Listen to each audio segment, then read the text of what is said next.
நடைபெறவுள்ள 2026 சட்டமன்ற பொதுத் தேர்தலில்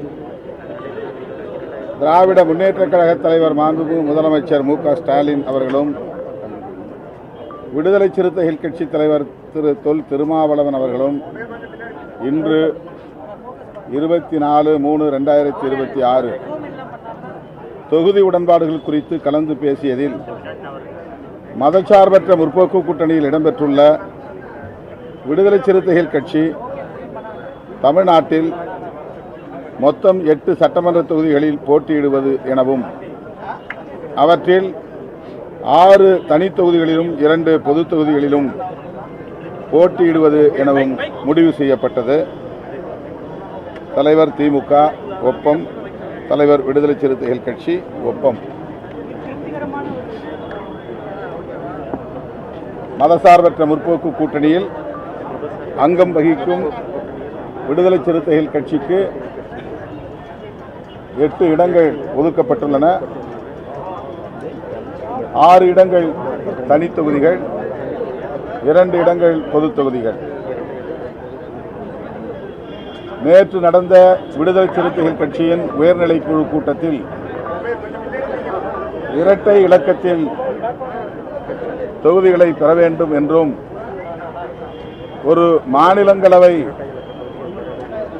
உறுப்பினரையும் வருகிற 2028 காலியாக உள்ள இடத்தில் வழங்க வேண்டும் என வலியுறுத்தவும் தோழர்கள் ஒருமனதாக தீர்மானம் நிறைவேற்றினர். அந்த தீர்மானம் குறித்தும் திராவிட முன்னேற்றக் கழகத்தின் தலைவர், மதசார்பற்ற முற்போக்கு கூட்டணியின் தலைவர் தளபதி ஸ்டாலின் அவர்களிடத்திலே நாங்கள் கலந்து பேசினோம். 23 கட்சிகள் இடம்பெற்றுள்ள ஒரு மெகா கூட்டணி 7-8 ஆண்டுகளாக தொடர்ந்து கட்டுக்கோப்பாக இயங்கி வருகிற கூட்டணி, கருத்தியல் சார்ந்து இயங்குகிற கூட்டணி, தமிழ்நாட்டில் மட்டுமல்ல அகில இந்திய அளவில்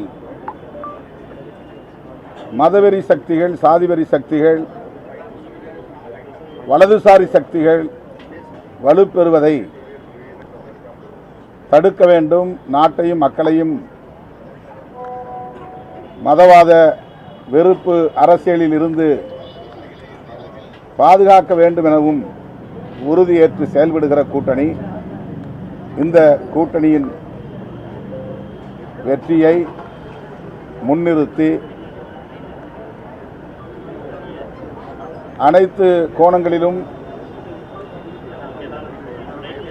நல்லது கெட்டது போன்றவற்றை சீர்தூக்கி பார்த்து விடுதலை சிறுத்தைகளின் நலன் எவ்வளவு முக்கியமோ அந்த அளவுக்கு நாம் அங்க வகிக்கும் கூட்டணியின் நலன்களும் முக்கியமானது என்பதையும் கருத்தில் கொண்டு இந்த முடிவுக்கு விடுதலை சிறுத்தைகள் கட்சி உடன்பட்டிருக்கிறது. தொடர்ந்து திராவிட முன்னேற்றக் கழகத்தோடு நாங்கள் பயணிப்பதற்கு, மதசார்பற்ற முற்போக்கு கூட்டணியில் பயணிப்பதற்கு முதன்மையான காரணம் இடதுசாரி ஜனநாயக அரசியல்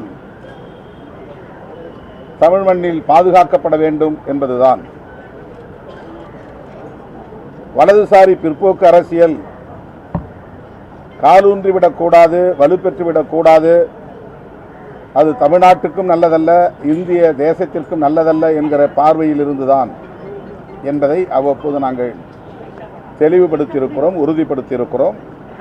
அதே அடிப்படையில் தான் இந்த பேச்சுவார்த்தையையும் நாங்கள் நடத்தி முடித்திருக்கிறோம். எனவே 8 தொகுதிகளில் இன்றைக்கு கையெழுத்திட்டிருக்கிறோம். 200க்கும் மேற்பட்ட இடங்களில் இந்த கூட்டணி வெற்றி பெற வேண்டும் என்கிற வேட்கையோடு, தீவிர முனைப்போடு விடுதலை சிறுத்தைகள் தேர்தல் பணிகளை முன்னெடுப்போம். தமிழ்நாட்டு மக்களின் பேராதரவோடு இந்த கூட்டணி மாபெரும் வெற்றி பெறும். ஒருபுறம் வலதுசாரிகள், அதாவது சங் பரிவார்களின் தலைமையிலான வலதுசாரிகள், இன்னொரு புறம் புரட்சியாளர் அம்பேத்கர், தந்தை பெரியார், மாமேதை மார்க்ஸ் போன்ற மாமனிதர்களின் அரசியலை திரித்து பேசி திராவிட அரசியலுக்கு எதிராக களமாடுகிறோம் என்கிற பெயரில் சமூக நீதி அரசியலுக்கே வேட்டு வைக்கும், உலை வைக்கும் முயற்சியில் ஈடுபடுகிற திரிபுவாத சக்திகள். ஆகவே வலதுசாரி சக்திகளையும் திரிபுவாத சக்திகளையும் வீழ்த்த வேண்டிய பொறுப்பு விடுதலை சிறுத்தைகள் கட்சிக்கு யாரையும் விட கூடுதலாக இருக்கிறது என்று நாங்கள் உணர்கிறோம். தற்காலிகமாக இந்த தேர்தலில் எங்களுக்கு என்ன லாபம் என்று கணக்கு போட்டு அதன் மூலம் வலதுசாரிகள் வலுப்பெறுவதற்கு இடம் கொடுத்து விட்டால் பிறகு தமிழ்நாட்டு அரசியலில் சாதி வெறியர்களும் மதவெறியர்களும் தான் கொட்டமடிப்பார்கள். அவர்களின் கைகள் ஓங்கும். விளிம்புநிலை மக்களுக்காக போராடக்கூடிய இடதுசாரி சக்திகள் பின்னுக்கு தள்ளப்படும் நிலை உருவாகும். என்னுடைய பார்வையில் இன்றைக்கு விடுதலை சிறுத்தைகள் கட்சிக்கு தந்திருக்கிற 8 தொகுதிகளும் கம்யூனிஸ்ட் கட்சிகளுக்கு தந்திருக்கிற 10 தொகுதிகளும் சேர்த்து 18 தொகுதிகள் இடதுசாரி அரசியலை பாதுகாப்பதற்காக போராடக்கூடிய இயக்கங்களுக்கு திமுக வழங்கியிருக்கிறது என்றுதான் நான் புரிந்து கொள்கிறேன். விடுதலை சிறுத்தைகள், இடதுசாரிகள் மற்றும் முஸ்லீம் லீக், முஸ்லீம் அமைப்புகள் சிறுபான்மையினரின் ஜனநாயக உரிமைகளை பாதுகாக்கிற சக்திகள். ஆக இந்த கட்சிகளுக்கெல்லாம் ஒதுக்கப்பட்டிருக்கிற இந்த இடங்கள் மேலோட்டமாக பார்த்தால் எண்ணிக்கையிலே குறைவு என்று தோன்றும். ஆனால் எல்லா திசைகளிலும் நாம் கூட்டி கழித்து கணக்கு போட்டு பார்த்தால் வெற்றி ஒன்றே இலக்கு. வெற்றியை அடிப்படையாக கொண்டே இவற்றை நாங்கள் தீர்மானித்திருக்கிறோம். 1-2 தொகுதிகளுக்காக முரண்பட்டு கூட்டணிக்குள்ளே சலசலப்பை உருவாக்கி வெற்றிக்கான வாய்ப்புகளை நாம் சேதப்படுத்திவிடக் கூடாது என்கிற பொறுப்புணர்வோடு தான் இந்த நிலைப்பாட்டை நாங்கள் எடுத்திருக்கிறோம். இதில் எங்களுக்கு மனநிறைவு உள்ளது. புதுச்சேரியில் தனித்து போட்டி என்று நாங்கள் அறிவித்திருக்கிறோம். 3 தொகுதிகளில் நாங்கள் நாமினேஷன் செய்திருந்தோம். ஏன் 3 தொகுதிகளில் நாமினேஷன் செய்ய வேண்டிய நிலை ஏற்பட்டது என்றால், வேட்புமனு தாக்கல் செய்வதற்கு கடைசி நிமிடம் வரையில் கூட்டணி உறுதிப்படவில்லை. திமுக காங்கிரசுக்கு இடையே கிட்டத்தட்ட 7 நாட்கள் 8 நாட்கள் இடைவிடாமல் பேச்சுவார்த்தை நடந்து கொண்டே இருந்தது. அந்த பேச்சுவார்த்தையில் எண்ணிக்கையே முடிவாகவில்லை. இந்த நிலையில் வேட்புமனு தாக்கல் செய்வதற்கான கால அவகாசம் முடிந்துவிடும் என்பதனால் முன்னெச்சரிக்கையாக நாங்கள் 3 தொகுதிகளில் வேட்புமனு தாக்கல் செய்திருந்தோம். உசுடு தொகுதியிலும் நெட்டப்பாக்கம் தொகுதியிலும் தனி தொகுதிகள், இந்த 2லும் எமது கட்சியின் முன்னணி தோழர்கள் வேட்புமனு தாக்கல் செய்திருக்கிறார்கள். அதேபோல உழவர்கரை பொது தொகுதி, கடந்த ஆண்டு எங்களுக்கு காங்கிரஸ் அந்த தொகுதியைத்தான் ஒதுக்கியது. தனி தொகுதியை நாங்கள் கேட்டோம். இல்லை உழவர்கரையை எடுத்துக்கொள்ளுங்கள் என்று போன முறை காங்கிரஸ் எங்களுக்கு அந்த தொகுதியை தந்தது. ஆகவே இந்த முறையும் 6000க்கும் மேற்பட்ட வாக்குகளை வாங்கிய தொகுதி என்பதனால் இந்த முறையும் அந்த தொகுதி எங்களுக்கு வேண்டும் என்று 3 தொகுதிகளை எழுதி கொடுத்திருந்தோம். கடைசியாக வேட்புமனு தாக்கல் முடிந்த பிறகு விடுதலை சிறுத்தைகள் கட்சிக்கு 1 தொகுதி தான் என்ற அறிவிப்பு வெளியானது. ஆனால் அந்த 1 தொகுதியிலும் காங்கிரஸ் சார்பிலே வேட்புமனு தாக்கல் செய்தவர்கள், தனி தொகுதிகளிலும் வேட்புமனு தாக்கல் செய்தவர்கள் திரும்ப பெறுவதற்கு தயாராக இல்லை. அது இன்னும் இழுபறியாகத்தான் இருக்கிறது. காங்கிரஸ் கட்சியை சார்ந்த வேட்பாளர்கள் தனித்து சுயேட்சையாக போட்டியிட்டால் அல்லது காங்கிரஸ் சார்பில் போட்டியிட்டால் கூட்டணியில் என்ன பொருள் இருக்கிறது, என்ன அர்த்தம் இருக்கிறது என்கிற கேள்வி எழுகிறது.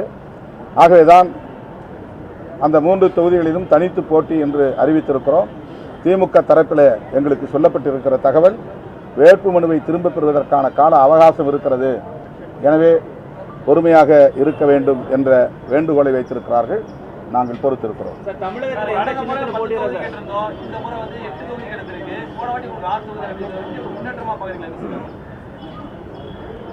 8 என்பதே எட்டி பிடி என்பதற்கான ஒரு சைகை தான்.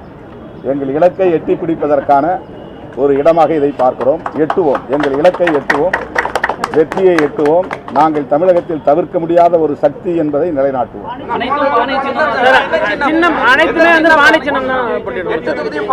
ஆமாம், அது ரெகனைஸ்டு பார்ட்டி தானே. அங்கீகரிக்கப்பட்ட மாநில கட்சிக்கு பானை சின்னம் ஒதுக்கப்பட்டிருக்கிறது. அந்த சின்னம் எங்களுக்கான சின்னம். ஆகவே அந்த சின்னத்தில் தான் நாங்கள் போட்டியிடுவோம். சின்னம் குறித்து எந்த கேள்வியும் இப்போது இல்லை. ராஜ்யசபாவை நாங்கள் வெளிப்படையாக பேசினோம். அது நியாயமானதுதான். உங்களுக்கு தருவதற்கான எல்லா தகுதியும் அல்லது எல்லா விதமான முகாந்திரமும் உள்ளது. அது பற்றி இப்போதைக்கு முடிவெடுக்க முடியாத நிலை இருக்கிறது. ஏனென்றால் இந்த இது முடிந்து விட்டது. 4 இடங்களும் நிரப்பப்பட்டு விட்டது. 2028 4 இடங்கள் அல்லது 6 இடங்கள் காலியாகும், அல்லது அதற்கு பிறகு 2 வருடங்களுக்கு பிறகு காலியாகும். எனவே இப்போதைக்கு அதை பேசுவதில் எந்த பொருளும் இல்லை என்று நாங்கள் அதற்கு உரிய அழுத்தம் கொடுக்கவில்லை. கேட்டிருக்கிறோம், பரிசீலிப்பதாக சொல்லியிருக்கிறார். திமுக சார்பில் வேட்பாளர் பட்டியல் வெளியிட்டிருக்காங்க. அதுல மீண்டும் விசிகாவிற்கு உழவர்கரை தொகுதி என்றது ஒதுக்கி, அது மீண்டும் இல்லை, ஏற்கனவே முடிவானது தான். ஒரு தொகுதி அப்படின்னு ஒதுக்கி இருக்கிறாங்க. நாங்கள் 3 தொகுதியில் போட்டிட்டு இருக்கிறோம். அவங்க எல்லா தொகுதியிலும் காங்கிரசும் மனு செய்திருக்கிறது. அவர்கள் எப்படி திரும்ப பெறப் போகிறார்கள் என்று தெரியவில்லை. இந்த நிலையில் தான் நாங்கள் தனித்து போட்டி என்று அறிவித்திருக்கிறோம். பேச்சுவார்த்தையில் மறுபடியும் ஒரு சுமூகமான தீர்வு காண இடம் இருக்கிறது. அது நாளைக்கோ நாளை மறுநாளோ கூடி பேசுவோம். அந்த பேச்சுவார்த்தையில் தான் இறுதி முடிவு செய்யப்படும். கூட்டணியில் உள்ள ஒவ்வொரு கட்சியும் அவரவர் விரும்புகிற தொகுதிகளை எழுதி கொடுத்திருக்கிறார்கள். நாங்கள் கேட்கிற தொகுதியை மற்ற கட்சிகளும் கேட்பார்கள். மற்ற கட்சியில் கேட்கிற தொகுதிகளை நாங்களும் கேட்டிருப்போம். எங்களுக்கு இடையில ஒருவருக்கொருவர் புரிந்துணர்வோடு ஒப்பந்தத்தை மேற்கொள்வோம். சார் விசிகாவை திமுக சிதைக்க பார்க்கிறது, அந்த கட்சி தொடர்ந்து இழுத்தடிக்கிறாங்க அப்படின்னு சொல்லிட்டு எதிர்க்கட்சி தலைவர் எடப்பாடி பழனிசாமி, அண்ணாமலை போன்றவர்கள் தொடர்ந்து விமர்சனம் செய்துட்டு வந்தாங்க. கூட்டணி குறித்தும் விமர்சனம் பண்ணிட்டு இருந்தாங்க. இது எப்படி சார்? விசிகா சிதைக்கப்படும் அளவுக்கு பலவீனமான கட்சி இல்லை என்று நான் நம்புகிறேன். மக்களின் ஏகோபித்த ஆதரவை பெற்று நாளுக்கு நாள் வலுப்பெற்று வருகிற ஒரு மாநில கட்சி. அவ்வளவு இலகுவாக யாராலும் இந்த கட்சியை சிதைத்துவிட முடியாது. அதற்கு ஒருபோதும் விடுதலை சிறுத்தைகள் கட்சி இடம் கொடுக்காது. எங்கள் சுயநலத்தை விட, எங்கள் கட்சியின் நலன்களை விட, தனிநபர் நலன்களை விட, சமூக நலன்கள், மாநில நலன்கள், தேச நலன்கள் ஆகியவற்றை நாங்கள் முன்னிறுத்தி பார்க்கிறோம். ஆகவே மற்றவர்களுக்கு எங்கள் நிலைப்பாடு பலவீனமாக இருக்கலாம், ஆனால் எங்களுக்கு தெரியும் எங்கள் பலம் என்ன, பலவீனம் என்ன என்று எல்லாவற்றையும் கணக்கில் கொண்டுதான் நாங்கள் இந்த முடிவை எடுத்திருக்கிறோம். எங்களோடு இருக்கிற எல்லோரும் மனநிறைவோடு இடங்களை பகிர்ந்து கொள்ள வேண்டும் என்கிற விட்டு கொடுக்கும் உளவியலோடு தான் இதை நாங்கள் அணுகியிருக்கிறோம். மற்றவர்களை பற்றி எங்களுக்கு கவலை இல்லை. எங்களுக்கு இவ்வளவு இடங்கள் வேண்டும் என்று நாங்கள் அடம்பிடிக்கவில்லை, பிடிவாதம் செய்யவில்லை. மற்றவர்களுக்கு என்ன தரப்போகிறீர்கள் என்றெல்லாம் நாங்கள் ஒப்பீடு செய்யவில்லை. மற்றவர்களுக்கு எத்தனை தொகுதிகளை தந்திருக்கிறீர்கள் என்று நாங்கள் ஒப்பிட்டு எந்த விவாதத்தையும் நடத்தவில்லை. ஆகவே திமுக இருக்கிற இடத்தில் விடுதலை சிறுத்தைகள் கட்சி இருந்து எல்லாவற்றையும் நாங்கள் சீர்தூக்கி பார்க்கிறோம். திமுகவுக்கு அந்த பொறுப்பு இருக்கிறது, எங்களுக்கு அந்த பொறுப்பு இல்லை என்று நாங்கள் அதை தட்டி கழிக்க முடியாது.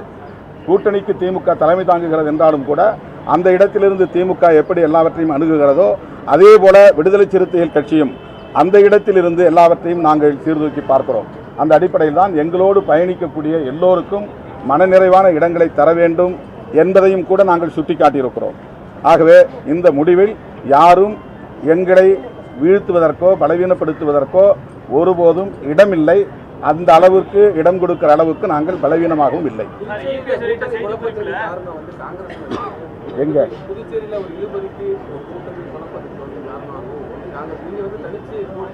இல்ல, காங்கிரசுடைய அணுகுமுறையில் எங்களுக்கு ஒரு அதிருப்தி இருக்கிறது என்பதை நான் வெளிப்படையாக சொல்ல விரும்புகிறேன். புதுச்சேரியில் கடைசி நிமிடம் வரையில் வேட்புமனு தாக்கல் செய்கிற வரையிலும் கூட ஒரு முடிவுக்கு வர முடியவில்லை என்று சொன்னால் எப்படி எங்களை போன்ற அமைப்புகள் ஒரு முடிவெடுக்க முடியும்?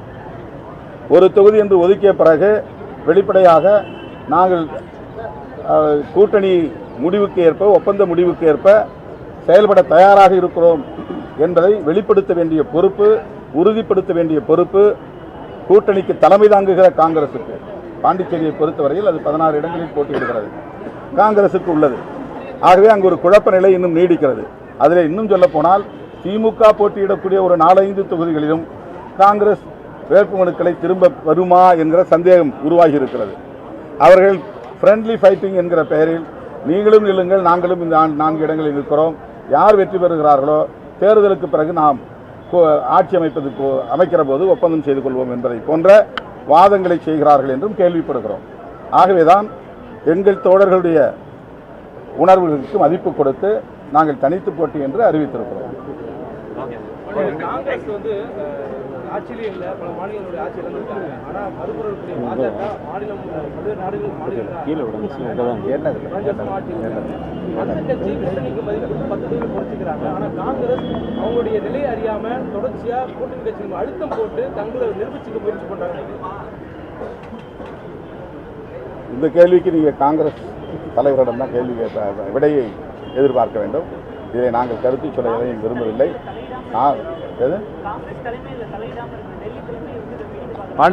பாண்டிச்சேரி சொல்றீங்களா? இல்லை, பொதுவாக டெல்லியிலேருந்து தான் எல்லா முடிவும் எடுப்பாங்க. மாநிலங்களில் அது பாண்டிச்சேரியாக இருந்தாலும் தமிழ்நாடாக இருந்தாலும் இறுதி முடிவு எடுக்கிற நிலை தேசிய கட்சி என்கிற முறையில் காங்கிரஸ் டெல்லியிலிருந்து தான் கடைசி நிலைப்பாட்டை அறிவிப்பார்கள், முடிவை அறிவிப்பார்கள். காங்கிரஸ் தலையிடாமல் இருக்கிறது என்று சொல்ல முடியாது. காங்கிரஸ் தலையிடுகிறது. ஆனால் புதுச்சேரியில் இன்னும் ஒரு குழப்ப நிலை இருக்கிறது என்பதனால்தான் நாங்கள் இதை தெளிவுபடுத்த வேண்டிய தேவை இருக்கிறது.